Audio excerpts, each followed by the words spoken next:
Hello.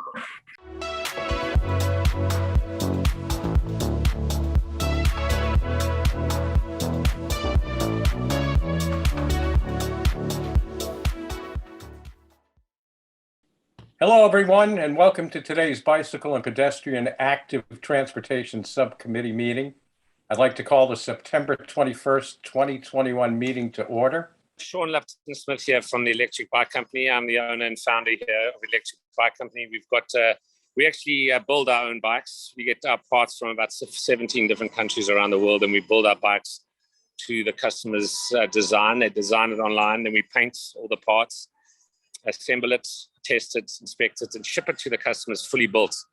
We're based in, we've got 3 factories now in Costa Mesa, 2 showrooms and 78 dealers, over 110 employees. And we're very interested in the discussion today. So thanks for having us. Great. How has the e-bike market changed in the last 5 years? And what demographics are you seeing as your primary consumers? Yeah, well, thanks. Yeah, I've got a little bit of a different approach. We were going to import our bikes from Asia. We decided against that because of it is a people mover, and you want to make sure that your brakes and your bearings and your tires and all the wiring and everything is actually really up to snuff, and it's safe. You know, we don't put cable brakes on any of our bikes. We only put hydraulic disc brakes. There's certain kind of safety standards that you have to do. I'm married to a product liability attorney, so you can only imagine the kind of drama I get there to make sure that our bikes are like over-engineered. So yes, I think it's not only it's the bike for starters, make sure that bike is safe, but I also think it's a speed thing. You know, I've got a 7-year-old, a 15-year-old, and a 16-year-old. The 16-year-old has just started driving. The 15-year-old is now on the e-bike, and my 7-year-old, yes, I don't allow him on the e-bike yet. But I think that my mother. I come from a Dutch background. I'm South African by descent, but my mother's from Holland. And when we go back to Holland, there are kids and everybody riding every type of bike from the time that they can walk. Now, the big difference, of course, is the infrastructure. It's very safe. They've got dedicated bike lanes, and I'm sure you're going to go into this topic in a little bit, so I won't go right into all that. But once the infrastructure is there, and once there's speed limits, and of course I agree with this with the helmets, and I agree with with making sure that the bike is safe itself. But I don't think over-regulating it. I think e-bikes are here to stay. I think a 14, 13, 12, 11, 10, whatever, as long as it's light, it's not overpowered. Regulation as far as speed, as far as power, can be helpful. But I don't think, just like putting it on. I mean, my 15-year-old son is a hell of a lot less responsible than my 16-year-old daughter. And when he was 14, he was really irresponsible. It's like one of these things where you kind of don't, you put like regulated. I understand what Don's saying, the other guys are saying, because, it is dangerous, it can be dangerous. But it's a combination of a bunch of different things. Say the bike safety for one, the speed for one, the infrastructure for another. And then you get the parent to decide. And, we get kids coming down our street. We live about 3 schools here in Newport Heights. And kids are flying on their skateboards, on their bicycles, regular bicycles, on e-bikes, on everything. So I don't really think that it's too much related. Soon you're not going to even be able to feel the weight of the bike, because the batteries are getting smaller and lighter, and so are the motors. It's almost going to look like a regular bike. So to police that's going to be kind of tricky. No one under the age of X amount can be on an e-bike. It's going to be tricky. What it's going to be is speed. The certain regulations on braking and the frame structure, the tires, etc., and then your infrastructure. Big time. Number one for me is infrastructure. All right. Well, that's a great segue, actually. So we're going to reverse the order for answering this time. So we are going back to you again, Sean, on how do e-bikes play into the existing transportation infrastructure network? And do you see them as a primary mode of transportation or more as a first and last mile connection? Yeah, I think it's primary. I think the the beauty of, again, it's tricky. Some states are really adopting it well and putting the infrastructure in place, so then it can become practically a form of transportation, particularly for people. And we spoke about kids, people that can't get insurance or have a DUI or, all kinds of stuff. These guys or don't have the funds, the means to be able to get a car. If the infrastructure is in place, I think e-bikes with the advent of cargo bikes and more robust type of bikes, they can actually help people earn a living. So yeah, I think it can really truly become, if it's not over-regulated and it's not, I think it's now become sort of mainstream. But yes, I think e-bikes are a definite.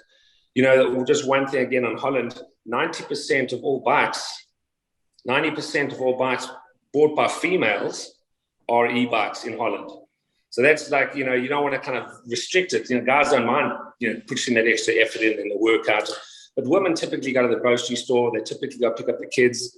They typically do this kind of thing. So you want them to have this advantage of the e-bike, and then, obviously reduce the clutter of going to school, parking, and all the rest of the things. So I think there's a really nice future for e-bikes. Great. Safety is always a top concern for all forms of active transportation. What are some challenges you have seen in promoting safety among riders? An electric bike is sort of federally and in most states considered a bicycle up to a certain speed. So, I think it's up to the user, up to the parents, and up to, just your own sort of savviness. I think, once it's considered a motorbike or a moped or, a vehicle, then definitely we should be getting licenses and doing all this stuff.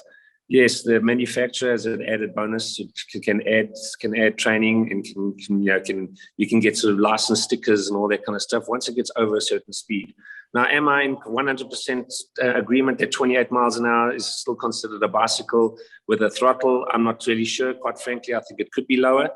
But right now, federally, it's 28 miles an hour on pedal assist and 20 miles an hour on a throttle.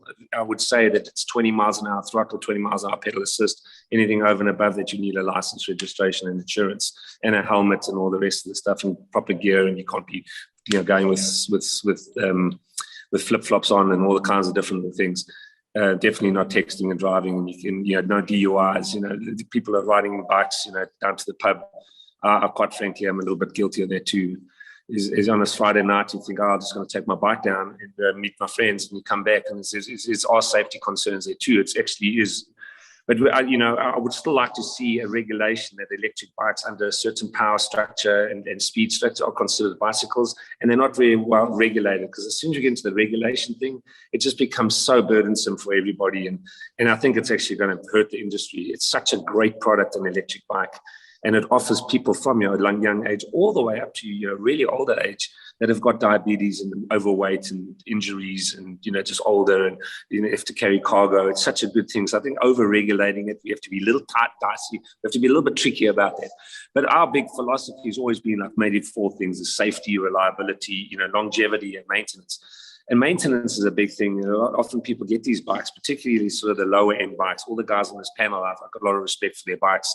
They typically have a high-end bike that they take safety and longevity and people's just well-being into consideration. But there's a lot of bikes. I mean, electric bikes, it's like red wine. It can be $3 or $3,000, anything in between. So I think as far as the manufacturing criteria, it's very strict in Europe. It could be slightly stricter here, I think. I mean, you can put on a $2 tire or you can put on a $40 tire.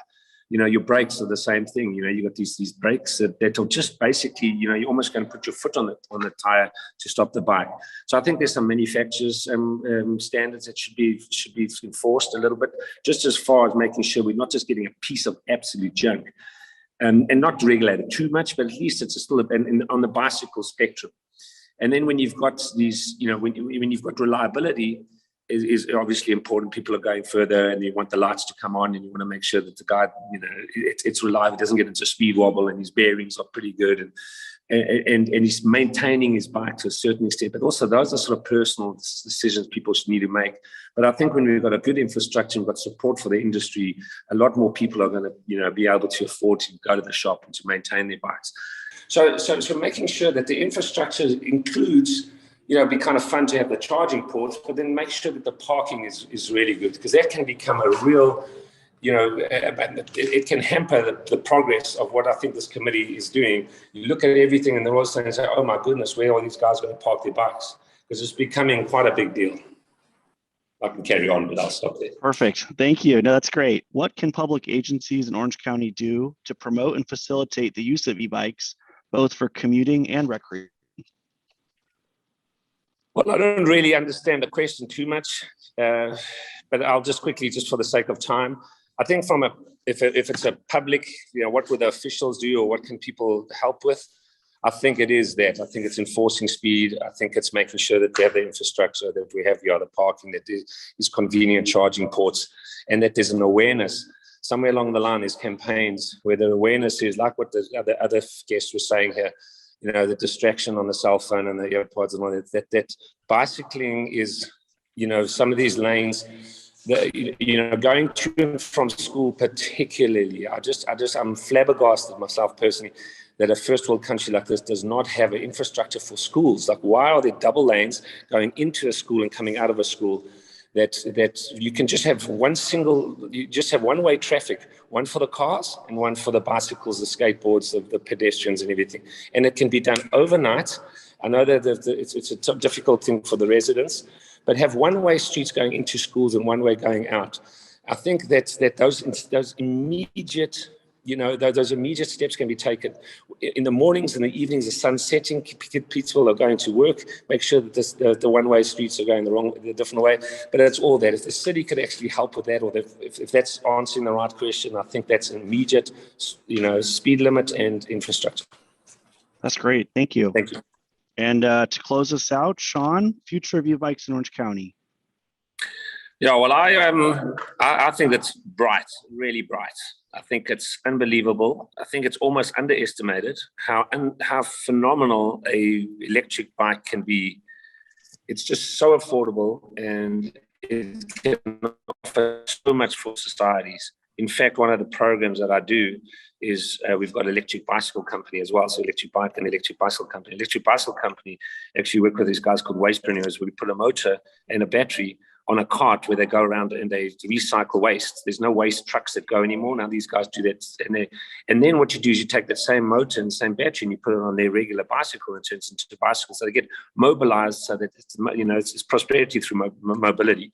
And it's a whole program. The future of electric bicycles is just, or mobility is just phenomenal. I think that the history of the country, from what I hear, I've only been here just over 20 years, but from what I hear is cars became so popular that even pedestrians got a second sort of glance. They were second-rate kind of things. So pedestrians, and then there was just regular bicycles and scooters and rollerblades and skateboards and electric bicycles. Now electric bicycles are so powerful. They're more powerful than all these other things almost combined now, it seems. And they are starting to make a name. It's not as if it's a bad thing. It's a really good thing. I just think that pedestrians and bicycles just got such a bad bloody rap in the last sort of 15, 20 years. And I think the infrastructure had so much to play for that. So I think now we've got a group of people, and you can see all very passionate about this business. And I think now is the time that we should combine ourselves. We shouldn't combine it. We shouldn't sort of isolate ourselves as my whole company called Electric Bike Company. It was an electric bicycle company. We should just be all into the mobility or the bicycle business and get the bicycle guys. 2 people per year on average get killed between Huntington Beach and Laguna Beach on regular racing bicycles. Per year, it's disastrous. The safety just for bicycles in general and mobility in general is what we should be focusing on. And I think we should take out the electric side of it, because as I say, soon, even now, there are bicycles that we can make that you can't even see that it's electric or that it's an electric bike, but it's a mobility vehicle that has to share the road with cars, trucks, and buses. And we've got to make sure that the infrastructure parts that off, and we don't get zeroed in as electric bikes are now. We've got to regulate it, and the electric bikes are bad, and blah, blah, blah, blah, blah. It's not. In fact, I go sometimes cycling with some of the guys, and I'm over 50, so I can't keep up with them. But it's kind of nice. We can go all the way to Huntington, and I can keep up with them. And then my wife can keep up with my 7-year-old son. I tow him in a trailer. I can keep up with him. Older people are getting more and more out there. You can hear unbelievable stories. I'm sure Don can attest to that. He's been in the business a little longer than us. But older people, their lives have been changed, like couples and families, like what the guys were talking about. Their lives have been changed because of e-bikes. And I think it needs to be embraced, and it doesn't need to be marginalized just as one little segment. And I think, the future of e-bikes is unbelievable. That's fantastic. Well, thank you guys so much. Do you think it's a good idea to partner with these local agencies to make things safer and get the word out for all demographics to bike safely?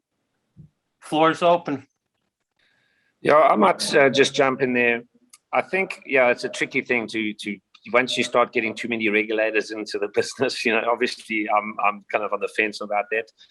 But I do think you follow the money type of thing. And when the cities or the counties or the groups that actually see how beneficial the e-bikes can be, I think Don was also part of it. We were on this bike coalition for Newport Beach, and they went around to all the different roads and tried to put the infrastructure in place. And when we started drilling down, we figured out that the restaurants and the businesses on the boardwalk and everything, one of the major things was parking and congestion. And e-bikes can really, really help with that, and bicycles in general. And I think that just because we're in an e-bike sort of chat now, but we should just say bicycles in general. If we can really make that efficient flow of bikes in and out of the commercial areas, I think we can somehow get a study done. I mean, we need officials to be part of that and get it actually, obviously get it through legislation, all the rest of the stuff. But I think from a business standpoint, you say to the guys, hey, one parking bay in a parking lot, you can get 6 bikes or 8 bikes. There's a place here on Irvine and 17th where all the kids go after school from Newport Harbour High School. And they've actually, the restaurants dedicated 2 parking bays. Somehow got the landlord to agree, and there's all e-bikes all parked out there. It's really fun. So, but you see that the benefit of it, and people start embracing it. Once you've got the business leaders embracing on that, and they start putting in their little charging ports out there, and the parking and the rest of the stuff, and they start helping. And what we found a lot was around the schools, some of the residences that were in there they firstly were against putting power lines underground. So you can only imagine, then they had nothing to do. They wanted nothing to do with having dedicated bike lanes. But I think that's when you can get legislation, or you can get city officials, or you can get sort of, the lawyers or something involved, and say to the guys, listen, what this is when you're parking your car there with your mirror sticking out the side, and you've got another car parked on the other side, you've got two-way traffic, and you've got kids going to school on a bicycle, doesn't matter if it's an e-bike or not, or even just walking. It's really, really dangerous. In fact, you're almost liable to a certain extent for that. Let's get your cars off the main roads going in and out of schools. Let's get it to one-way traffic. And then that can be promoted by legislation, can be promoted by the officials, and we can have those kind of chats. Thank you. It's been an absolute pleasure to have you guys on our committee today.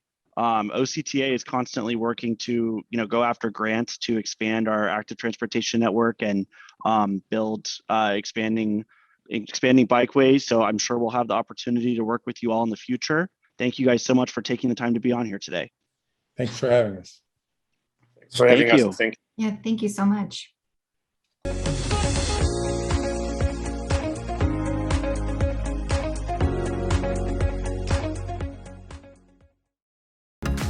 For more content from Electric Bike Company, make sure to hit that subscribe button.